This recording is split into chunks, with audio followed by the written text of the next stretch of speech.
Hi, my name's Eric. I'll be reading you selections from the Cape Cod Times, dated today, Monday, May 11th of 2026. Hope you all had a lovely Mother's Day. And we'll start with the weather, as we always do. Today, cloudy with a little rain across the Cape and Islands, high of 56 and a low of 43 in the overnight tonight with cloudy skies. Tomorrow, Tuesday, mostly sunny, high of 58, low of 45. On Wednesday, clouds and sun, maybe some showers at night, but sun and clouds, mainly sun during the day, high of 61, low of 50. On Thursday, a blend of sun and clouds again, rain at night.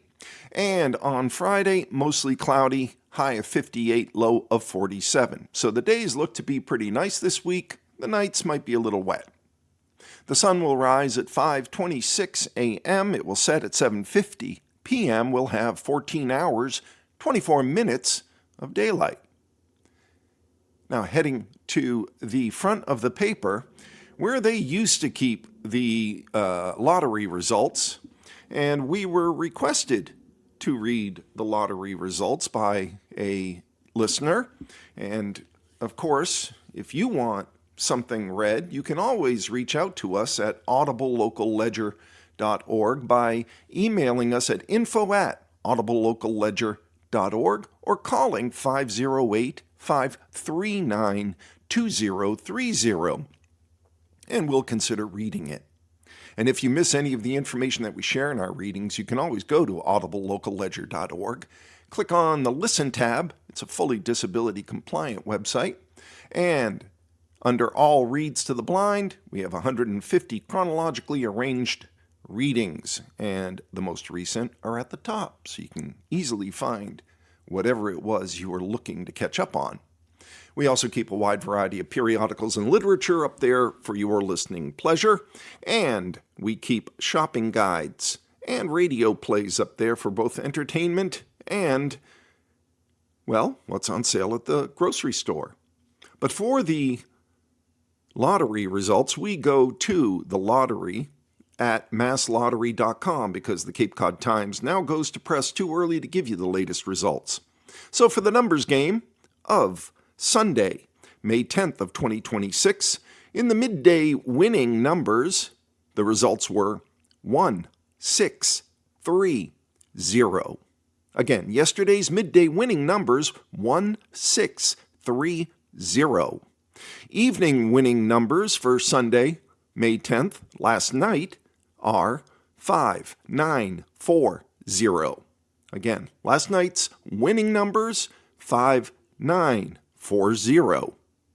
Mass cash drawings for the midday winning numbers on Sunday, May 10th, 1, 4, 9, 13, and 26.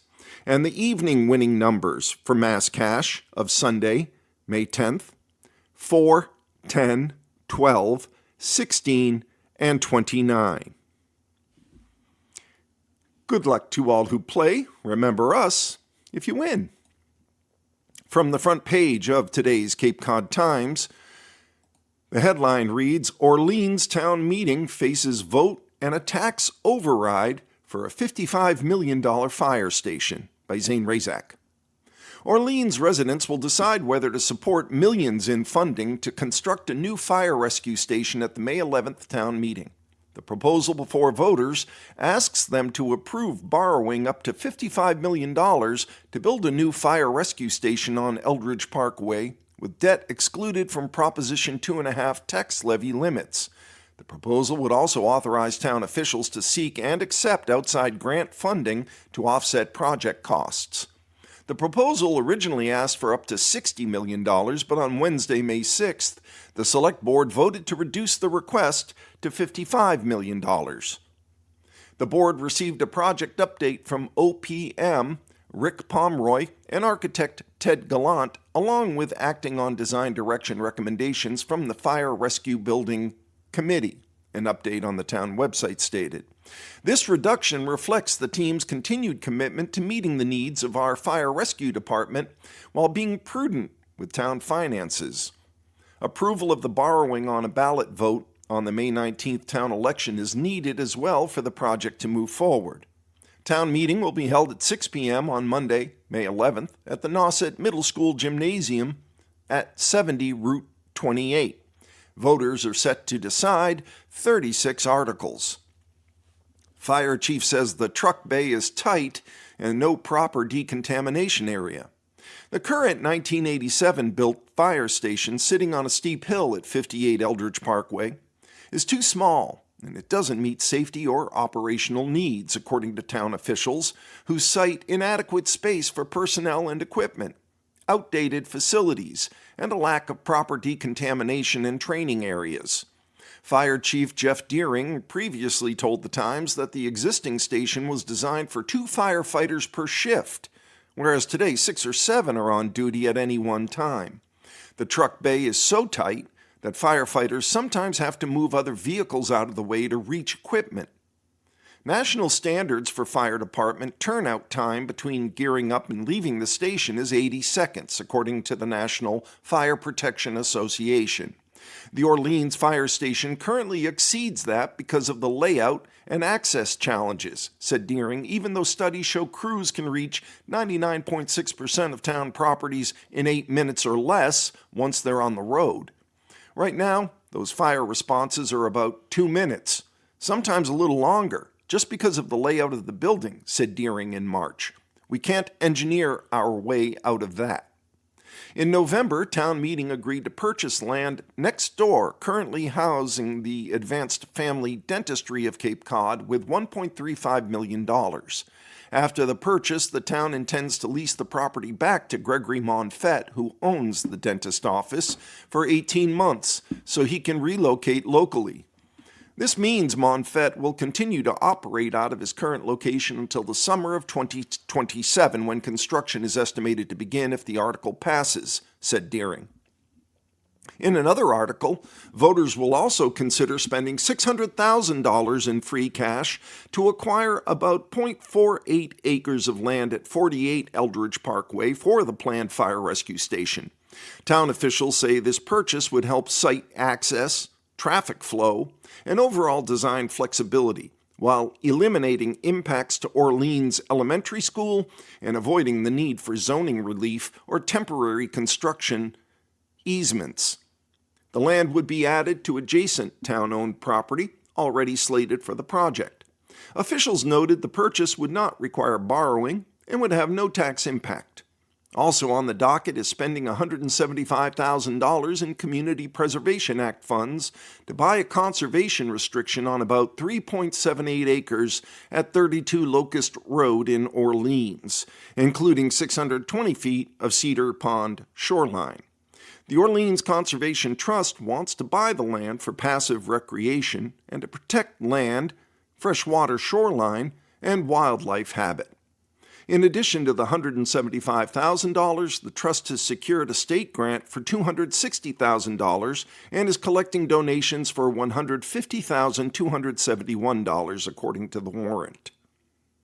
Voters will also consider creating 2 special stabilization funds in Orleans, one for affordable housing and another for local infrastructure projects, using revenue generated from the town's 3% community impact fee on professionally managed short-term rentals.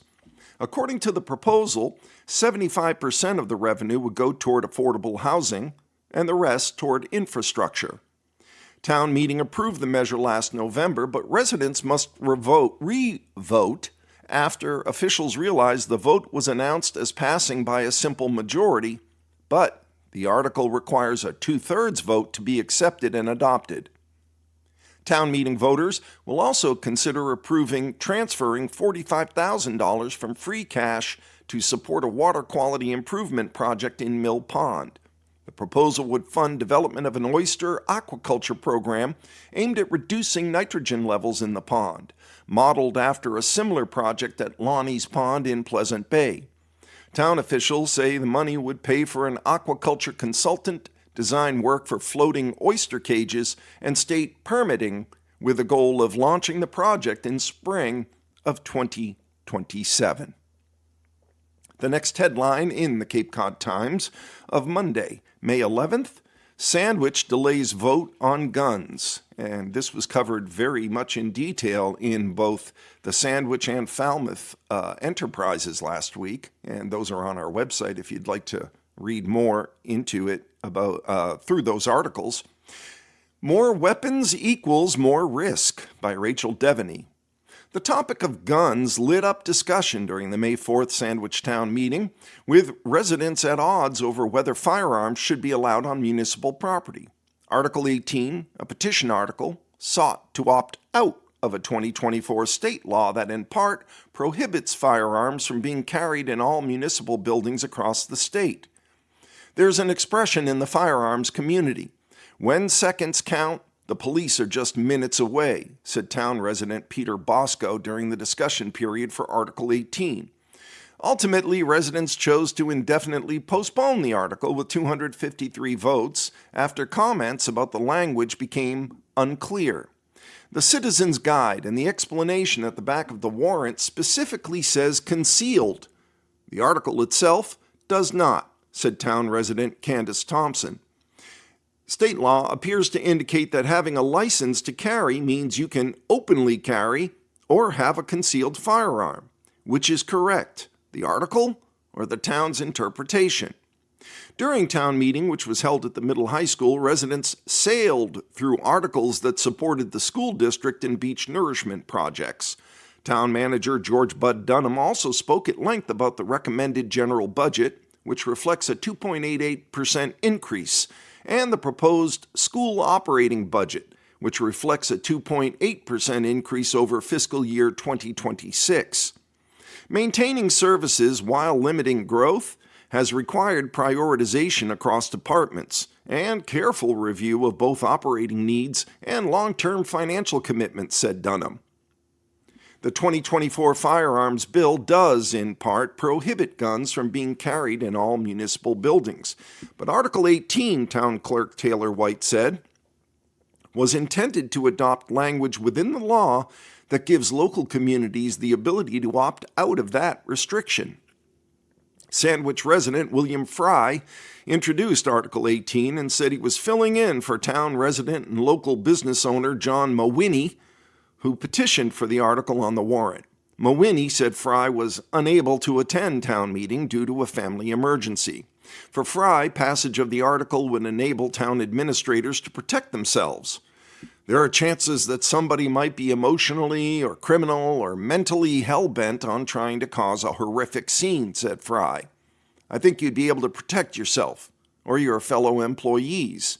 Thompson set the tone of the discussion by asking the town to define what a firearm is under state law and what town-owned buildings specifically would be included in the measure. The town, during the discussion, said it didn't have the information Thompson was looking for. Midway through the discussion period, town resident Leah Dogger made a motion to indefinitely postpone Article 18. And as debate continued, voter Dennis O'Connell said he supported indefinite postponement. As a former member of the Coast Guard and a firearms instructor, O'Connell said there are very few people with a license to carry who are properly trained in what he called use of force decision-making. People who are untrained in those decisions often miss, and the bullet doesn't care. More weapons equals more risk, he said. Select Board member Robert George was against postponement and encouraged the town to make a decision. We might want to vote so we can start protecting neighbors and ourselves again during board meetings and whatnot, said George. Town resident Tracy Milton Fisher said her father was a Secret Service agent tasked with protecting a U.S. president. He told us as kids growing up that it would be the scariest moment of his life to aim his gun at someone and shoot them, even in defense of the president, said Milton Fisher. As Milton Fisher looked around the room, she said she questions how many people would have the nerve, the capacity, and the personal fortitude to point your gun at another human being and shoot them dead in the time that's required to make that effective. The town clerk's office told the Times that the article would need to return to a future town meeting warrant as a new petition. The motion asked the town to transfer beach nourishment and appropriate $106,670 for the funding of future public ocean beach and dune re-nourishment projects. At the beginning of discussion for Article 9, trustees of Sandwich Beaches member and town resident Bill Bowles talked at length about proactive solutions for erosion. Failure to go beyond sand nourishment, he said, could result in disaster. Our dunes will wash away. Our marshes will be destroyed, and historic town center will be flooded, he said. I would hope the town will proactively explore all opportunities to address problems that have been caused by the Cape Cod Canal jetties. Trustees of Sandwich Beaches officer Laura Wing also spoke during town meeting and said there's reason to hope for a better future. Wing advocated for the Army Corps of Engineers to pay for all subsequent replenishments taken from Scusset Beach with no cost sharing. The Army Corps has an offshore disposal site in the bay. For decades, they've used that site to put material dredged by the canal, said Wing. That material could be evaluated and made available to use as another source of sand for subsequent replenishments under Section 111 authority. Article 9 passed with 429 votes and 60 against the measure. The next headline, Chatham voters to weigh senior center costs and harbor debt, by Zane Razak. Chatham voters will consider approving an additional $200,000 for renovations and upgrades to the Center for Active Living at 193 Stony Hill Road as part of a larger project estimated to cost nearly $7 million. Town meeting is scheduled to begin at 6 p.m. on Monday, May 11th at Monomoy Middle School at 425 Crowell Road. Town officials say the projected cost has increased after updated estimates and further design review, following a $5 million appropriation approved at last year's annual town meeting. The Select Board then formed a building working committee to refine the project and pursue a bid-in-hand procurement approach to try to reduce uncertainties around cost. Voters will consider two Proposition 2.5 debt exclusion questions in Article 16 and 17. The first asks voters whether the town should be allowed to exempt borrowing costs that are tied to a $2 million bulkhead replacement project at Barn Hill Landing. The second question seeks voter approval for a debt exclusion connected to a $3.5 million reconstruction project at Riders Cove Landing, one of the town's busiest public boating facilities that serves commercial fishing operations, charter vessels, and recreational boaters, according to proponents. Both debt exclusion questions need to pass at town meeting and at the town election on May 14th. Additional money for Chatham's Center for Active Living. The planned improvements include upgrades to the lower level for the Adult Supportive Day program, expanded dining and storage space, improved accessibility and traffic circulation, additional parking, a renovated kitchen, and new upper-level meeting and programming space. Officials have also said that the revised design includes a new building envelope and removal of structural obstructions in public areas meant to improve long-term efficiency and functionality. This proposal comes after several years of town officials unsuccessfully asking voters to support funding for a new Center for Active Living. Though these attempts got close, they never exceeded the two-thirds majority vote needed to pass. If voters approve the proposal, construction is estimated to begin July 1st, with the renovated facility scheduled to reopen in August of 2027.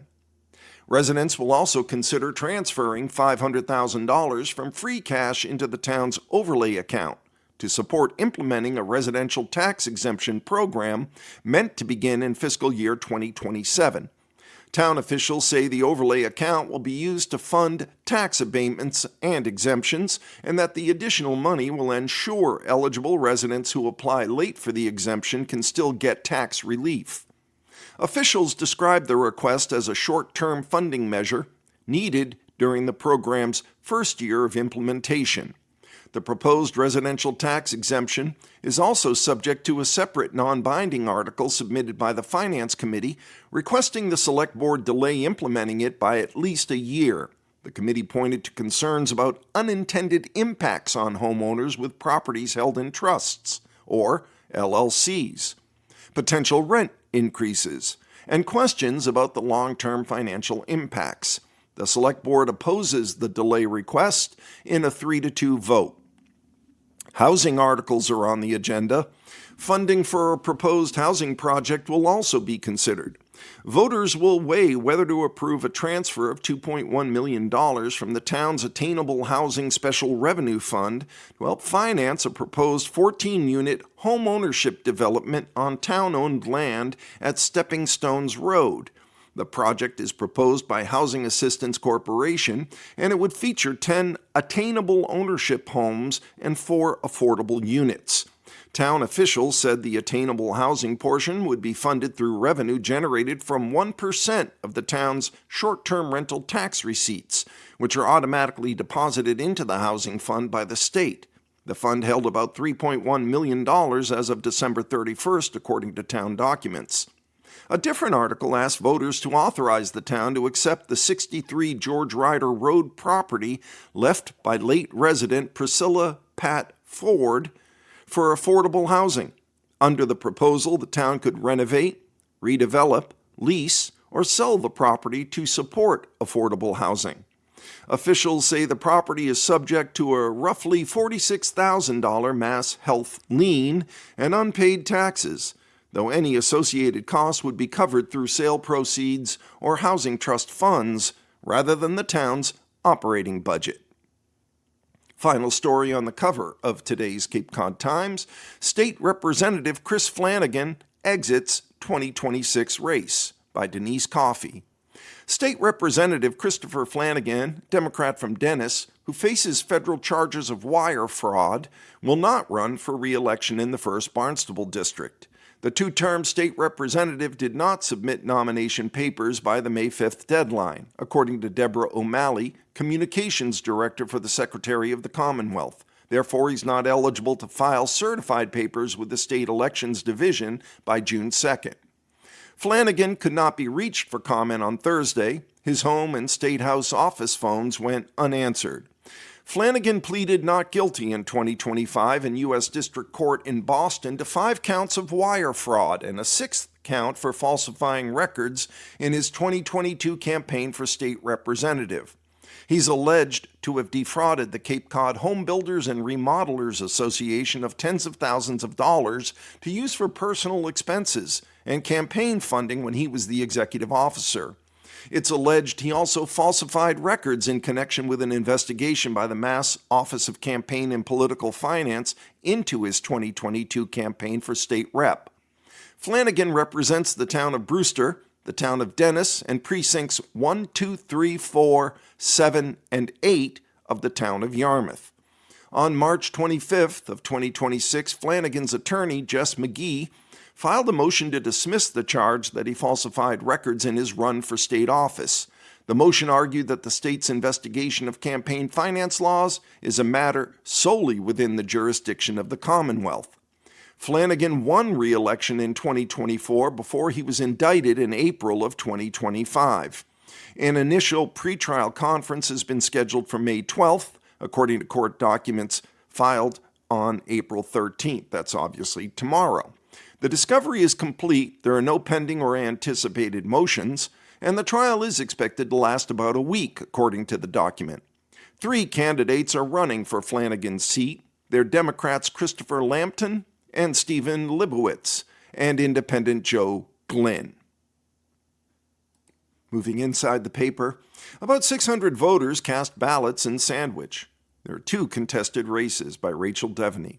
A married couple who used to run the popular Cafe Chew won town positions in Sandwich's town election on Thursday. Roughly 600 people turned out for the annual town election.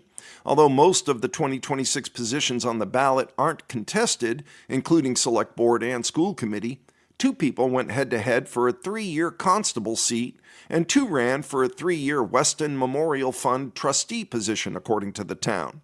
So, who won?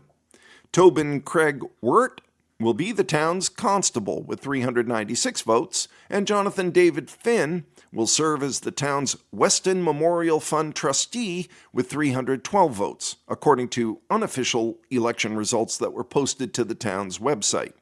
Wirt's husband, Robert King, won a spot on the Sandwich Public Library Board of Trustees, but that wasn't a contested race. Wirt and King are the former owners of Café Chew, a local restaurant, which is now owned by James and Danielle Barber and Chris Carlson and Adrienne Jones. Wirt and King are also the previous owners of Marshland and the Beehive Tavern. Falmouth man accused in armed Boston bank robbery spree, by Rachel Devaney. A Falmouth man was arrested by the FBI on May 3rd in connection with an attempted bank robbery and a successful armed bank robbery, both incidents in Boston occurring roughly 1.5 hours apart. Stephen Harris, who's 35 years old, is currently in custody following a probable cause arrest in connection with the robbery offenses, which occurred on April 28th of 2026, according to a U.S. District Court criminal complaint. Harris and another individual are alleged to have attempted, without success, to rob a Roxbury Santander bank at roughly 10:10 a.m. The duo then robbed a Roslindale TD Bank of roughly $3,000 at about 11:47 a.m., according to court documents. Harris was arraigned in Suffolk County Court and charged with robbery by force or intimidation and aiding and abetting. Harris is in federal custody and is being held in Weymouth, according to police records. What is alleged at Santander Bank location? During the Santander Bank attempted robbery, both individuals entered the bank wearing sweatsuits, gloves, and black masks, according to court records. One of the subjects, according to the release, brandished a black and tan colored firearm, which the person allegedly pointed at bank staff, demanding money, according to court documents. The subject who held the gun dragged a branch manager from her office to a bank teller station and threatened to shoot her, according to images captured from Santander Bank's surveillance footage. When additional customers entered the bank, the duo fled the location without taking any money. And what's alleged at the TD Bank location? Allegedly, the same two subjects then robbed a TD Bank at 930 American Legion Highway. Surveillance footage from the bank shows the same two subjects from the Santander robbery enter the TD Bank, with one of the subjects brandishing the same firearm with his index finger inside the trigger guard on the trigger of the firearm. One of the subjects, according to court documents, threatened to kill an employee and shoot bank employees. One of the subjects watched bank employees and customers while the other removed money from the front teller's drawer, according to the complaint. A post-robbery audit is ongoing, according to court documents. Law enforcement used surveillance video footage, cell phone call records, cell phone location data, public records, and grand jury subpoena records to establish probable cause against Harris, according to the agencies. The next headline, Dennis May 12th election has override questions and a school committee vote, by Susan Vaughn. The Dennis election on May 12th has 3 ballot questions that require Proposition 2.5 overrides and 1 regional school district commission challenge, as well as elections for the Select Board, the Water Commission, the Housing Authority, and Old Kings Highway Regional Historic District Commission. Select Board members Carlin Carey and Paul McCormick are running for re-election for 3-year terms, and they have no challengers. Marilyn Bemis, incumbent vice chair of the Dennis-Yarmouth Regional School District Committee, is facing challenger Bert Fisher for a 3-year term. Incumbent Water Commissioner Joseph Walker II is running for a 3-year term. Cynthia Stead is up for re-election to the Housing Authority for 5 years. Eric Oman is on the ballot for a 4-year term to fill a vacancy on the Old Kings Highway Commission. Oman will be on ballots in Precincts 1 and 2 in East Dennis and ballots for the majority of residents in Precinct 5 in South Dennis who live north of Route 6, but not on Precincts 3 and 4 south of Route 6. All three override questions were approved at town meeting on May 5th, and they were supported by the Select Board and Finance Committee. The town operating budget of $51.3 million override is for $1.7 million. The Dennis-Yarmouth Regional School District total budget is $87.3 million, including the town's assessment and debt service totaling $22 million. The DY Schools override amount is $348,050 for Dennis's unfunded portion of its district assessment. The technical high school total budget is $19.3 million, and the town's assessment is $2.2 million. The assessment override is $44,147. The voting precinct locations are as follows. Precinct 1 at Fire Station 2, 350 Paddocks Path in East Dennis. Precinct 2 is at Dennis Senior Center, 1045 Route 134 in East Dennis. Precinct 3 votes at Dennis Public Library, 5 Hall Street in Dennisport. Precinct 4 at West Dennis Graded School, 67 School Street. Precinct 5 at the Dennis Police Station, 90 Bob Kroll Road in South Dennis. On Election Day, the polls will be open from 7 a.m. to 8 p.m. If you're unsure of where to vote in Dennis on Election Day, you can visit the Secretary of Commonwealth's website, Where Do I Vote? You can view your precinct by using the town precinct map, or what might be easier for some of our listeners, call the town clerk's office at 508-760-6112. Again, the town clerk's office phone number is 508-760-6112. We're at the midway point in our reading.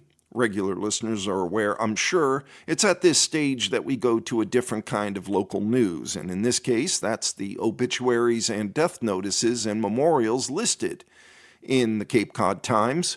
And in the Times of Monday, May 11th, the first obituary is of Ann T. Pinkham of Yarmouthport.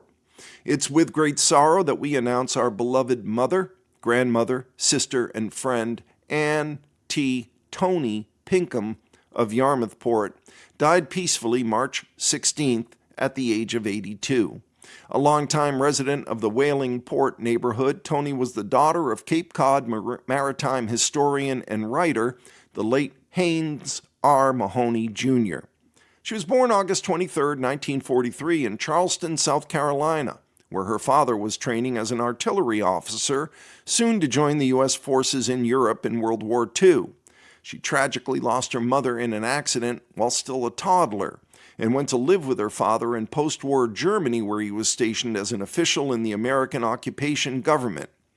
Tony returned to the USA to attend Maryville College of the Sacred Heart, now Maryville University in St. Louis, in 1962, where she majored in music and participated in amateur theater.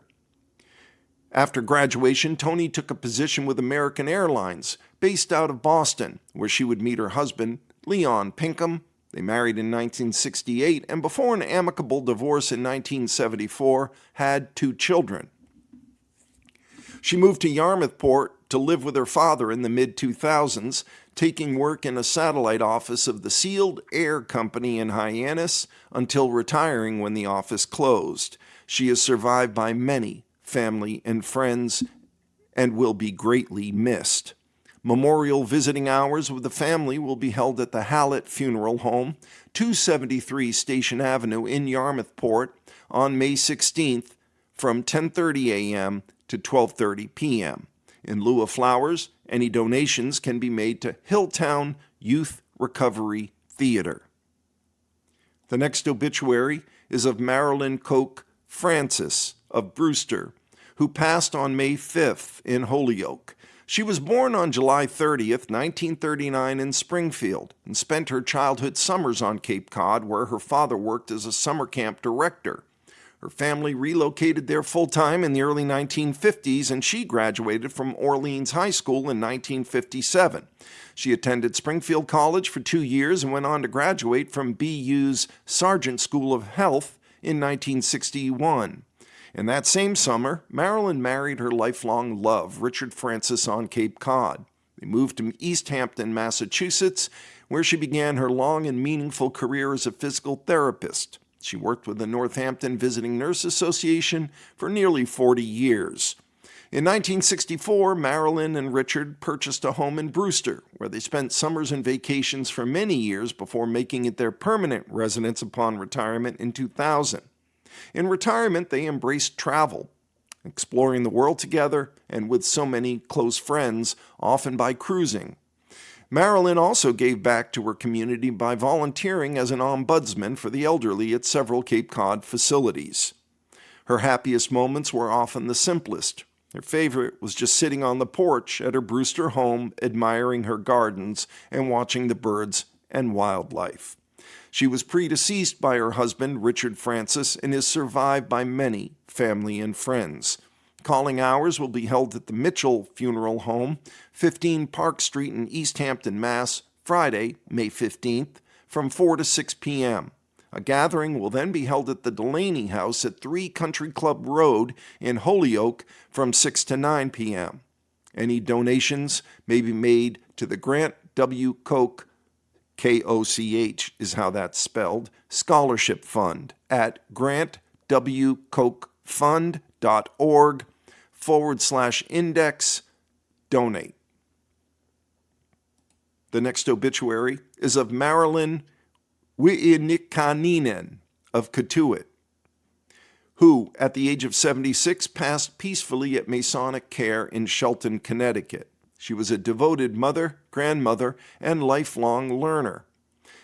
Mrs. Wiinikaninen made her home in Cotuit, where she raised her family alongside her husband Wayne, with whom she shared many years of love and partnership.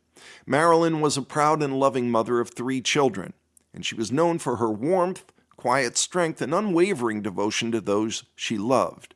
She will be remembered for her gracious nature and the enduring care she extended to her family. Her legacy lives through her children and grandchildren, who will carry her memory with them always. A visitation will be this coming Saturday, May 16th, from 10 a.m. to noon at the Chapman Funeral and Cremations, John Lawrence Chapel, at 3778 Falmouth Road in Marston's Mills. A funeral service will follow at noon in the funeral home, and burial will be in Mosswood Cemetery. The next death notice is of Edward I. Marceline of Dennis, who passed peacefully May 6th. Graveside service will be held at the Massachusetts National Cemetery in Bourne Wednesday, May 13th. He was a veteran. Thank you for your service, Mr. Marceline. In memoriam, in loving memory of Wilfred Sr., Lena, and Wilfred Jr., Livramento, and Elaine Williams. Though you're not with us physically, we feel your presence, we remember your love, laughter, and all the memories we shared. Although we miss you, we are blessed knowing you're still with us, forever, loved. And with that, we've come to the end of our readings of the obituaries in today's Cape Cod Times, dated May 11th of 2026. Quite a bit of election news going on, and the paper is full of local news, which is unusual on a Monday. Very happy to see that. All the reporters are getting in their words. 2 seats are open on the Falmouth Select Board. This is from the Cape and Islands section. Who are the 3 candidates? By Heather McCarran. A 3-way contest for 2 seats on the Falmouth Select Board is at the top of the ballot for the May 19th annual town election. Incumbent Robert Mascali is competing for a return to the top governing board with newcomers Katerina Cedrone and Elizabeth Klein. Select board members in Falmouth serve for 3 years. The town has 28,559 registered voters and 9 voting precincts. The polls will be open from 7 a.m. to 8 p.m. The Times asked the candidates for biographical information and answers to 4 questions. The candidates are listed alphabetically by last name. So the first one is Katerina Cedrone. Length of residence in Falmouth for 15 years. Her work and employment is a co-owner and vice president of Cedrone Contracting, Inc., a local construction and remodeling company. Her education is a background in business development, recruiting, and entrepreneurship. Civic experience, former Mashpee Chamber of Commerce board member, longtime community volunteer, a youth sports coach, and active supporter of local nonprofit and veterans organizations. Questions from the Cape Cod Times. Number 1. What are the key strengths of your town? Response: Falmouth's greatest strengths are its strong sense of community, local businesses, natural beauty, and the people who care deeply about this town. Residents want Falmouth to remain a place where families, seniors, young professionals, and future generations can continue to live and thrive. Number 2. If elected, what are the top 3 issues you want to address? If elected, my top priorities are affordability, transparency in local government, and long-term financial responsibility. Like many families, I understand the challenges of rising costs and the importance of making thoughtful decisions that protect both taxpayers and the future of our town. Number 3. If elected, how do you plan to address those issues? I believe those issues are addressed through open communication, responsible budgeting, community involvement, and leadership that listens. Residents deserve honest conversations about town finances, future planning, and how decisions impact everyday people. We need practical solutions that support local businesses, strengthen our economy, and help maintain Falmouth's quality of life without placing unnecessary burdens on future generations. Number 4. What skills, interests, or experience make you the best candidate? As a business owner, a mother, employer, and longtime community member, I bring real-world experience, problem-solving skills, and a collaborative approach to leadership. I care deeply about Falmouth and believe strong communities are built when people work together with accountability, transparency, and common sense. The next candidate is Elizabeth Klein. Length of residence in Falmouth, a resident since 2011, born and raised in Connecticut. Her work and employment: 8th grade science teacher at the Lawrence School in Falmouth Education, bachelor's degree in geology from Franklin and Marshall College, a master's in education from UMass Lowell Civic Experience, town meeting member, appointed member of the Affordable Housing Committee, appointed member of the Short-Term Rental Advisory Committee. The questions again: what are the key strengths of your town? Falmouth's strength is its residents. Our community is packed with talented individuals eager to contribute their time and expertise to making Falmouth better. Our Board of Health, for example, contains several experts in their fields, and they're able to make informed decisions because of this. Not only are Falmouth residents well educated in a variety of disciplines, but they're generous with their time. We have dozens of committees of volunteers who help carry out important town business. Their service helps push us forward to improve the quality of life in Falmouth. Another strength is Falmouth's position at the juncture between a robust, year-round town and a vibrant seasonal community. We have enough residents that winter is full of life, although we must continue to protect year-round residents by ensuring that Falmouth remains livable and affordable. Summer visitors enrich the town in a multitude of ways, contributing to the arts and sciences, but also bringing much-needed tourist dollars. The fun and activity of the summer season benefits everyone. My family looks forward to summer every year, and I doubt that June, July, and August would be packed with so many opportunities without the summer tourist influx. If elected, what are the top 3 issues you want to address? Looking carefully at the operating budget and capital improvement plan is a priority. We must fund our town government first and foremost, and it's terrific that the Select Board's already taking concrete steps towards addressing this issue. I have attended the public meetings on this topic so far, and I'll continue to do so between now and the election. A second priority is to continue to increase the availability and affordability of housing in Falmouth. We have a dearth of rental housing. We need to expand rentals as a critical opportunity for younger residents. Having affordable rentals helps people establish a strong foundation, positioning them for financial success in their early working years.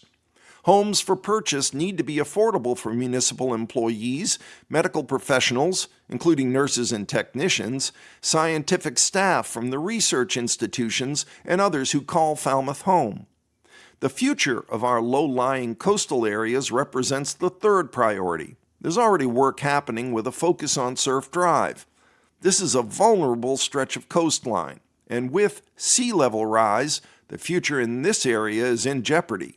There are infrastructure and social considerations to take into account, and so planning proactively is crucial. If elected, how do you plan to address those issues? Increasing efficiency within town government is one avenue to pursue. Can AI improve staff workloads? Can the permitting process be streamlined? Are we making the best use of county resources? These changes must be combined with larger shifts.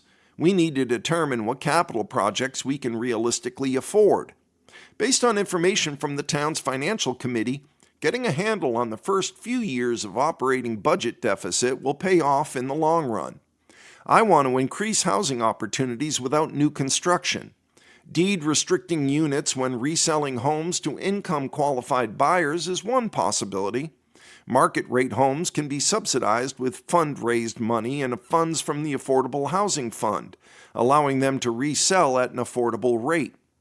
Tax incentives, like the Affordable Property Tax Exemption that was passed at April Town Meeting, can make better use of existing units.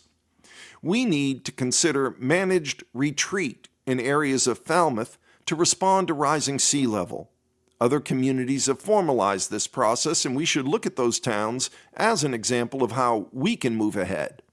Hiring a coastal resiliency specialist was a critically important first step, and now we need to support his work. What skills, interests, or experience make you the best candidate? I feel firmly that my experiences in housing, conservation, and science make me a strong candidate. I've worked with some of the current Select Board members on past projects, and I can say with confidence that I'm prepared to work productively with the entire board to make decisions in the best interest of our community. My work on the short-term rental bylaw, for example, gave me good experience in crafting town policy, and as an engaged town meeting member, I'm familiar with the practicalities of governance and decision-making. My background in geology makes me well positioned to understand the complexities of coastline protection, and as a teacher, I'm experienced in hearing a wide variety of ideas while looking for common ground. I hope to make Falmouth more livable for all residents by identifying and acting on creative solutions to the major challenges that are facing our community. And finally, I'm ready to do the work. I've attended the vast majority of Select Board meetings in person since February. I'm also preparing for the meetings by examining the meeting materials, and I'm eager to have a place at the table from which to contribute. The final candidate is Robert Muscali, the incumbent. Length of residence. My wife Gina and I have been homeowners in Falmouth since 2011. Work or employment. I'm currently a member of the law firm Myrick, O'Connell, Damali, and Luigi in its trusts and estate group. The main office is in Worcester, but I work remotely serving the Cape and Islands. The education, Bachelor of Arts and a Juris Doctor degree from St. John's University in New York.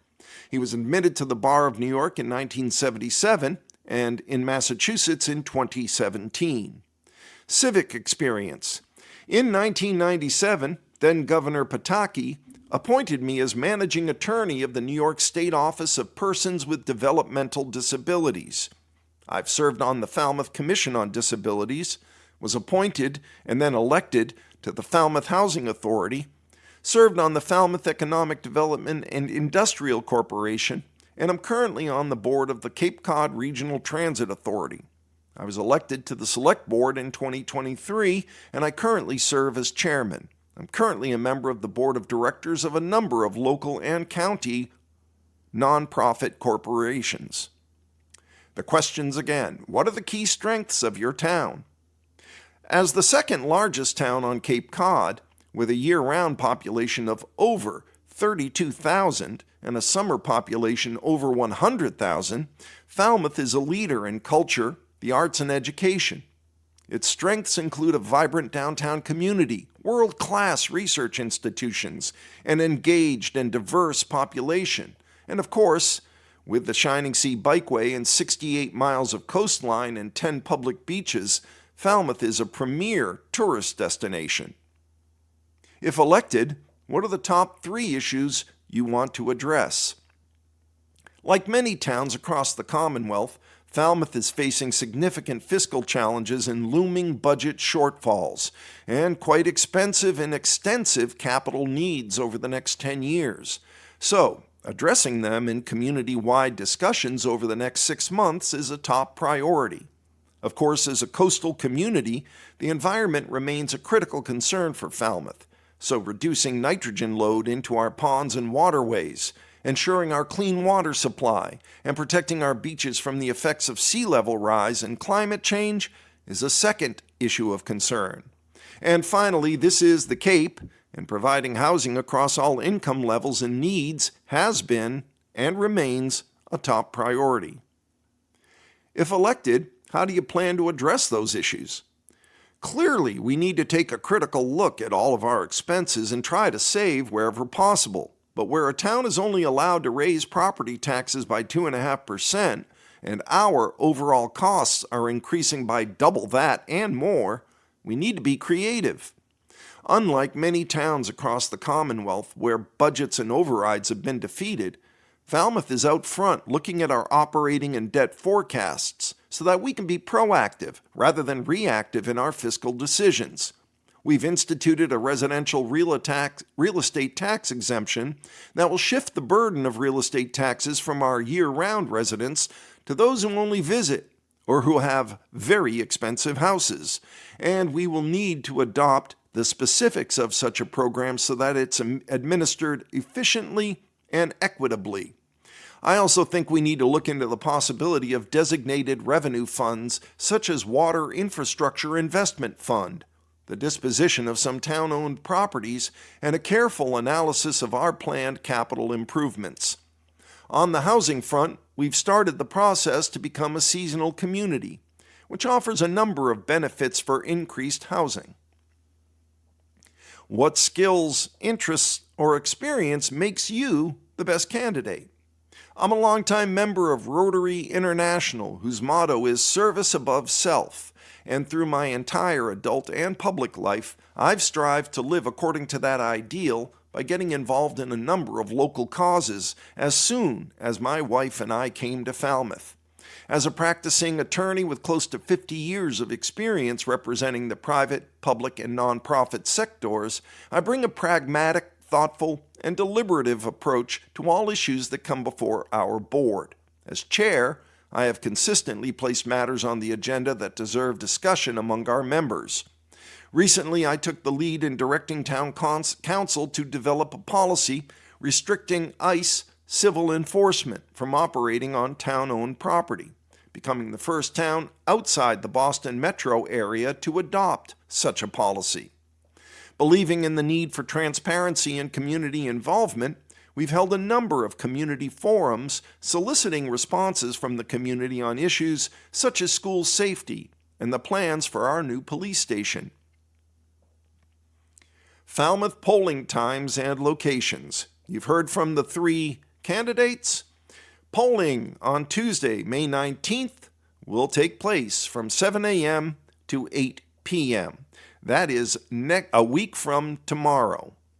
It will take place from 7 a.m. to 8 p.m. with each of the town's 9 precincts voting at a designated location. Precinct 1 votes at Falmouth Town Hall at 59 Town Hall Square. Precinct 2 at Falmouth Community Veterans Center at 300 Dillingham Avenue. Precincts 3 and 6 at Falmouth High School in the new gymnasium at 874 Gifford Street. Precinct 4 votes at St. Anthony's Lodge Building, 167 East Falmouth Highway. Precinct 5 votes at St. Elizabeth Seton Church Hall at 481 Quaker Road. Precinct 7 at Wacoit Congregational Church Hall, 15 Parsons Lane. Precinct 8 at Navigator Club, 55 Ashamet Road, and Precinct 9 at the Jewish Congregation Community Center at 7 Hatchville Road. Lots of information there from the Select Board candidates. The next headline, Tuesday's vote may reshape Provincetown leadership, by Marianne Bragg. Provincetown voters will head to the polls Tuesday, May 12th, tomorrow, to the annual election that includes a three-way race for 2 seats on the Select Board. The election is at Town Hall in the auditorium. Polls are open from 7 a.m. to 7 p.m. Listed alphabetically by last name, the Select Board candidates are Austin Knight, Dana Mastropolo, and incumbent Austin Douglas Miller. Both open seats are for 3 years.